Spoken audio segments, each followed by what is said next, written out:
Hey, welcome to the Life and Mission Podcast. I'm Kay Hellman. We're in a series on the 6 building blocks of storytelling: who, what, where, why, when, and how. And today we're talking about when. When do you need money? All the time. But there are seasons when you need more money, and there are seasons when people are more inclined to give.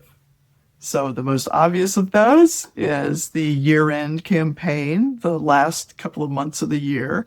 And there are actually people that is the only time of year that they give. And so you want to make sure that you do not miss that ask. Don't make the mistake of saying, everybody's busy or everybody else is raising funds and it's a lot of work and I'm busy too. You can actually schedule this ahead of time, plan it out, get it done in August, September, let the thing roll, be there to respond, be there to thank people. But you plan this ahead of time. It's not as much work for you and you need to do it. So there are other episodes and we'll go into more detail on year-end giving. There are guides, they're everywhere.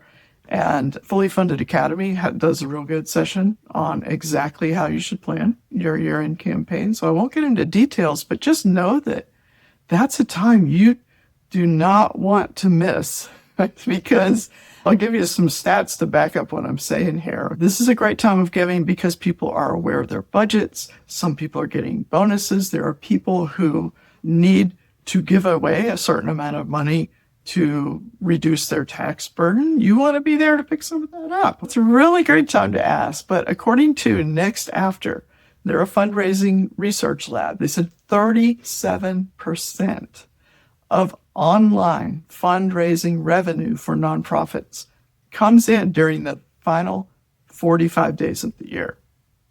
Vanguard says 10% of charitable giving occurs in just the last 3 days of the year. And that's why we keep telling you, keep asking right up to the deadline. There are other deadlines, though, that are more specific, that are maybe you have certain times of year when you are doing more, when you need more funds. And so you could do the year end. That's a great time to kind of say, hey, if we get the money now, then we can help. It helps us plan for the rest of the year. Like, you don't have to have an urgent need in order to have a deadline. You can say, we are doing our budget meetings and we need to get commitments from X number of new monthly donors. And so do a monthly donor drive or something, whatever is appropriate for what you need. So I'm not trying to specifically give you a plan right now. I'm just saying, think about time and how it affects your mission. So maybe you pay school fees for kids and they have to take exams a certain time of year. Well, you need those exam fees on top of what you're already raising to keep them in school or to provide other needs. And so you may need to make sure you have more funds. So it's a great time to raise. Exams are coming. So we want to encourage the kids and send a donation. So you could do all kinds of creative things around this. And so when you plan your communication strategy for the year, really what I'm saying is look at the calendar, mark out those important days where you need more money or when they are giving seasons like the end of the year, like the beginning of the school year. And it could be maybe where you work has a different beginning of the school year than we do here in the US. That's fine. You could do both. What I'm saying is whatever works for you, get it on your calendar, because before you ask, you need to tell stories. So there's a rhythm of storytelling, so it's reporting, storytelling, and asking, thanking, report, storytelling. So you want to have this rhythm of the storytelling and the asking and the thinking. And when you need money, you need to be asking, but you can't let that be the only communication with your people. You have to be storytelling. So build all of that into your calendar so you know what you're doing in week to week. Am I telling a story or am I asking? And that'll make it easier because you'll have a clear picture of where you're going through the year. And so that's the first thing is when do you have the needs and when are the seasons of giving for your ministry, for your work that you're doing. The other deadlines that you want to think about, they're not really deadlines, but you can use deadlines in things like a matching gift. So everybody that gives in the next 36 hours, your gift is going to be matched, right? So you're using a time frame to create urgency, to create some excitement, and to get a match. And people can say, if I give in this window, my gift goes farther. So that's a use of time to create that urgency and get people to actually take action. So it moves them from a maybe to a yes. And that's what you want to do with the time.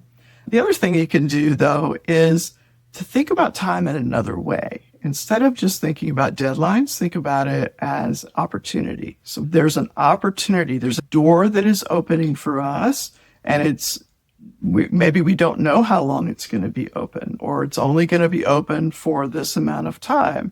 And if you can explain that really clearly to your donors, they're going to help you walk through that door. You're going to say, you know what, if we take this opportunity, even if you didn't plan for it earlier, you say, this opportunity has popped up and our board has met, we've prayed over it, and we see that this is an opportunity that will allow us to do XYZ or to take advantage of this or to expand this, or we've been praying for this opportunity and now's the time. Whatever way you need to phrase that to fit your situation, the key is to speak really clearly to your donors, clearly, honestly, transparently. And you may have to get into how you came to this conclusion that this is the time to act on this thing. So it's just about being clear and making sure you're bringing your donors along in this discussion about why this is really important to do now. Is it going to really increase your capabilities? Is it going to allow you to reach more people? Is there an emergency that has come up? Really, when I'm thinking emergency, it's less about opportunity and more like the cost of waiting. And so that's another win, WHEN, in your storytelling and in your fundraising is what happens if a deadline passes and we didn't make it? What happens if it's time to pay the school fees and they aren't there? And so we can't get as many kids in school. What happens? The power grid in the country that we're working in has failed and there's a blockade or there's a siege. We have to change the way we do things, or fuel prices have shot way up in multiples of what we had planned for. And so we're going to need some extra donations to get us through this. Are you going to help in this? Look, we've got people there. We've got our contacts. We're in contact with our people. We can make this thing that needs to happen, but there's a cost if we don't do it. And so you've got to be able to show that cost of waiting or what's at stake if this doesn't happen now. And so that's a part of the urgency. And again, you're not using this to manipulate people, but you're just letting them understand, right? Clarity. Clarity is a gift. You want to give that gift to your donors. You want to be very clear and honest, and be able to answer questions as well. And remember that cost isn't just financial. It's always human. It's always human. And you want to be able to be very clear about that. Let's go back to your calendar, though, and look at the fun stuff, because you have fun stuff that happens on your calendars. You have anniversaries, you have celebrations, you have markers of time, milestones that you've met. And if you've been around for some stretch of time, you can look back and you can say, look how far we've come. Somebody who did that really well recently was the BibleProject. And so if you look at their year end, there's 2 episodes that they did on their podcast that celebrate 10 years of the podcast. And there's one specifically about the podcast where they actually go back and they talk about how they started recording in this little space underneath a stairway in their office. And that you could hear all the background noises. And sure enough, you can go back and listen to their first episodes, and you can hear people coughing and talking, doors opening and shutting in the background. And the audio quality wasn't all that great. And then you can say, look how far we've come, what we've learned. And so you can do that in your work as well. And you can say, when we started, we were doing this, but then we learned this and this and this. And you guys stood with us. We're so happy you're still with us. You've got donors that have been with you, and so you can celebrate their anniversaries. Hey, it's your giving anniversary. You first started giving monthly on such and such a date, and we just wanted to send you this card or video or call you on the phone and say, thank you. Thank you for 5 years. Thank you for 1 year. Thank you for 10 years of giving, of standing with us, praying for us, encouraging us, showing up when we asked you to volunteer. All those things that people do, celebrate it. You do hard work. So when you have opportunity to throw a party, do it. Celebrate. I mean, even if it's like confetti for one. Hey, today you're my favorite donor because I remember that time when you did that thing. And so we're in this together. We've been walking a long time, and I just want you to know how much I appreciate you. I mean, that's gold. That's gold. People love getting messages like that. Again, don't use it to manipulate. Truly celebrate your people. And so when you've sponsored a child from when they started school and now they're graduating, that's party time. You need a picture and a celebration and happiness on that date. We can celebrate because we've done this together. You provided the opportunity. The young person did the work, and now we're happy. And so it's just a good thing when you can celebrate with people. So time is not a transaction, and it's about relationship. Time helps give meaning a lot of times to what you're doing. You reflect on, like I said, on how far we've come or what we've been able to accomplish together. Or look at how things have changed, look at how we've grown. You think about those things all in terms of the passage of time. Like the passage of time is kind of the framework you hang the story on, but then the story has to be about people. And a lot of times you can make these stories very much about the donor. And that's a really nice thing to be able to do, where it's not like a savior story, but it's a story about relationship and steadfastness, persistence, faithfulness, our values in action, those types of things. You talk about those things, it can be really powerful. So I would encourage you, I'm going to add a link in my show notes to that Bible Project podcast, just because it's such a great example, recent one that I can think of. But I mean, other organizations that do this really well, there's a series of stories on Charity Water's website where they talk about a woman named Helen.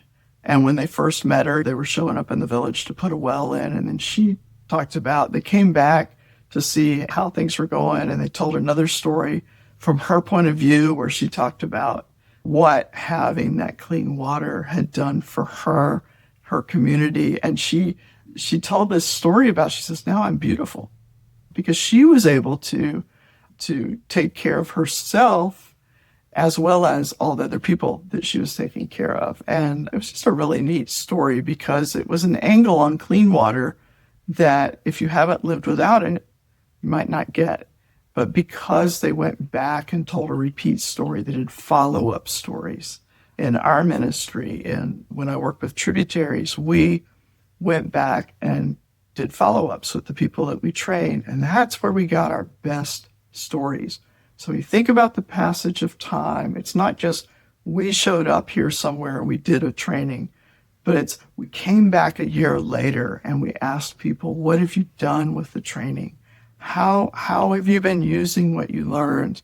And tell me what's happening and your role and kind of where you're working in the community and how has that changed since we were here last. And that's where we got, you've heard me tell the story before about the pastor who talked about he trained his community, started with his family, talked about dementia and Alzheimer's and how to help the people that were exhibiting those symptoms. And he didn't have a way to diagnose, but he recognized the symptoms because of our training. And I said, we can come with understanding into this situation.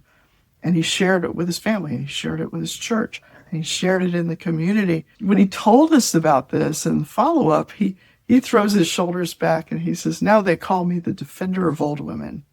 I love that. And that story became like the story for our ministry for a few years. Like that was the story because everybody we talked to knew somebody with dementia, knew somebody who was caring for somebody, and knew what a difference that made to be able to respond appropriately in those situations. And so that's the type of thing you want to be able to do. Go back and repeat a story with, and here's an update. That's a great way to use time in your storytelling. So this week, look at your calendar, reminisce over your journals, and do some planning. Just sketch it out. I need to tell stories here. I need to ask here. And we're going to reminisce around this, this, and this. And the next episode of Life and Mission, we're going to talk about the final building block, and that is how, the methods that you use, and the ways that you talk about that with your donors. But until then, I'm Kay Helm, and this is the Life and Mission podcast. Find your voice, tell your story, change the world.